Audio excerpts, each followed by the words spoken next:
Welcome to the Preventive Health Traveler by Alta Vita. Today's guests bring a unique, powerful blend of expertise in women's health, fertility, and advanced gynecological care right from Chiapas, Mexico. We're thrilled to welcome Dr. Francisco Rojas, a board-certified obstetrician, gynecologist, and fertility specialist who serves as the medical director and founder at Ostara Fertility Clinic in Chiapas. With advanced training for University National of Mexico, one of the 100 top best universities in the world, and the Kendall Regional Medical Center in the United States, a fellowship in endoscopy, gynecology, surgery, and a strong presence in a national and international reproductive health circles. Dr. Rojas is a leading voice in reproductive medicine and wellness. Thank you, Dr. Rojas, for staying with us. Thank you for the invitation. Our conversation will focus on the intricate relationship between travel and hormones today, how journeys can impact hormonal balance, fertility considerations when we're on the move, and practical strategies to support hormone health abroad. Whether planning a wellness retreat, navigating fertility challenges, or just curious about maintaining hormonal harmony while traveling, this episode is packed with insights and expert guidance to optimize your health wherever you go. So, Dr. Rojas, how can travel affect a person's hormonal balance, especially women, and what common symptoms might they notice during travel? Well, it's well known that travel can really throw off the body's rhythm. We know that when we cross time zones, we can alter our sleep cycle. So this can alter the secretion of some hormones like cortisol and melatonin, and this also can cause stress. Stress also alters the production of melatonin and cortisol. So this can present in the patient as fatigue. This can be present as mood swings and changes in the menstrual cycle. And this is important for couples that are trying to conceive, or also if you're not trying to conceive, that you need to be aware that this is stressful. Sometimes if you are late to the plane, or this is an unknown environment, this can cause stress. So this can change our menstrual cycle. This can change our time for ovulation. And if you are trying to conceive, this can be a little bit more difficult, or if not, you need to be aware just that this is going to change your menstrual cycle. So this is important to take into account. Right. So like maybe the honeymoon won't be the best time to conceive, all things considered. So what are some key hormonal factors or cycles travelers should be aware of when planning long trips or international journeys? Well, first of all, what I try to always in my appointments with the patient, I always try to teach them how their body works, because we need to understand that the menstrual cycle has two phases: follicular phase and luteal phase. In follicular phase, we have a strong or an increase in production in estrogen, estradiol. So patients tend to be more active during this part of the cycle. So if you are trying or you are planning a trip that you are going to be on a hike, or you're going to be on an adventure trip, probably it's better to plan it during your follicular cycle. If you are planning for, I don't know, a sleep trip, or you're trying to rest during your luteal phase, you tend to be due to the progesterone, you tend to be a little bit more dizzy, you're a little bit more sleepy. So it's probably best to try to plan those retirements, or try to be during those rest vacations during that cycle. And important to know when are you ovulating, because first of all, you need to have regular menses to be ovulating. If you are trying to conceive and you are planning, I don't know, your honeymoon, is probably to do it during your ovulation cycles, if you are trying to conceive, of course. And so I think that's more or less the tips I can give the patients to plan their trips during these cycles. Yeah, I love that you point this out because I mean, I wish I had thought to consider where my cycle was when I was booking trips around running my half marathons or, so if you're looking for travel that is extremely active or you're going on this massive, adventure excursion, that might be in one phase. And if you're looking to really rest and restore, that might be better in another phase. So, for women working on fertility or hormone health, what special considerations or precautions might they want to take while traveling? Well, if the patient is going during in a fertility treatment, it's important. The most important thing is that they need to have a prescription of his doctor, so they can carry their medicines to their trip. Mm. In reproductive medicine, most of the medication that we give, they need to be at a certain temperature.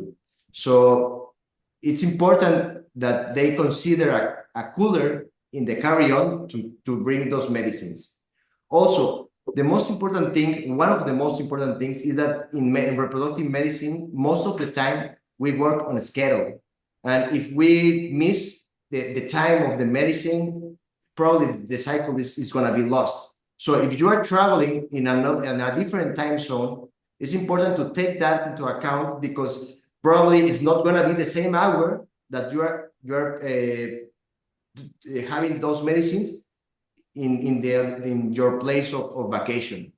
And also diet is really important. So if you're going to travel and you have a insulin resistance, for example, and you are in a very strict diet, you need to. I know you can go to some places and they have really, really good food, but it's not that healthy. And it's gonna be a little bit worsening for your insulin resistance. So search for restaurants that can give you the kind of meal that you need, or to seek a hospedation with a kitchen so you can prepare your own meals. So I think that's important thing. And also drink a lot of water. Having water is important during these kind of treatments, and that can be the considerations I can consider the most important things that they should have it during their trips. Excellent. So, specifically to the fertility treatments, is there an app or a strategy that you recommend to really stay on top of the time zones or just your treatments? Well, there are many apps so you get to know your menstrual cycle. I don't have the app because there are apps in different kind of parts of the world. Mm-hmm. But I think there are many apps in the App Store or I don't know, there other stores, and you can search for them. But what I do, for example, with my patients is I gave them a sheet that they can be pointing the medicines that they are having, and if they are changing a little another time zone, just search it in Google. I think you can see what is the time zone in that part of the world. Perfect. So do changes in, I mean, you already said like the sort of stress of travel, of missing a flight. What about sleep, which often is so disrupted when we're traveling? How does that impact our hormones? Well, the absence of sleep causes stress in the body. Stress in the body alters the secretion of melatonin, cortisol, and other hormones that they're going to impact our menstrual cycle. So sleep hygiene is really important. The problem is when we travel we have a really long travel, and it's a different time zone that we are used to. It takes a little bit time to get used to this new time zone, but I think having supplements as melatonin in Mexico we have it in tablets. Mhm. You can start using it so you can get a better sleep and repairing sleep. Probably a meditation, be aware of your breathing can help to achieve a little bit better sleep during the flights and also during these stressful moments. I love those suggestions. What time of day do you suggest to your patients that they take melatonin if they're traveling and trying to stay? During the night, when they arrive and it's night, or during a long travel before that long travel, so that they can sleep. For me, for example, I prefer to travel during the night. If I'm going to, I don't know, Europe, I prefer to travel during the night so I can sleep all the flight. And when I arrive, I'm not as tired as I should be. Good. Could you share some insights on how accessing specialized reproductive health services in places like Chiapas can support women's hormonal and fertility health during and or after travel? Well, I think traveling to a place like Chiapas can actually be a great option for women who need specialized medicine. Also specialized fertility care. For example, in places like Costara Clínica de Fertilidad, women can receive top-notch care while being surrounded by the peace and beauty of the area. That gives you peace of mind. And I think that reduces the stress of being in a treatment.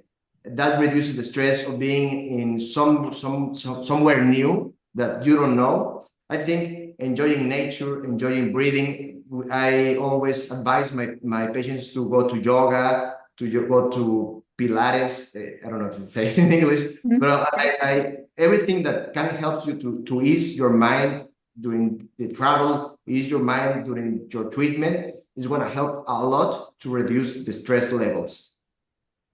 Love that. Well, thank you so much for all your advice and wisdom. We really appreciate having you on the show. We'll share all of your links in the show notes, and you could be anywhere specific where you prefer patients to reach out to you directly.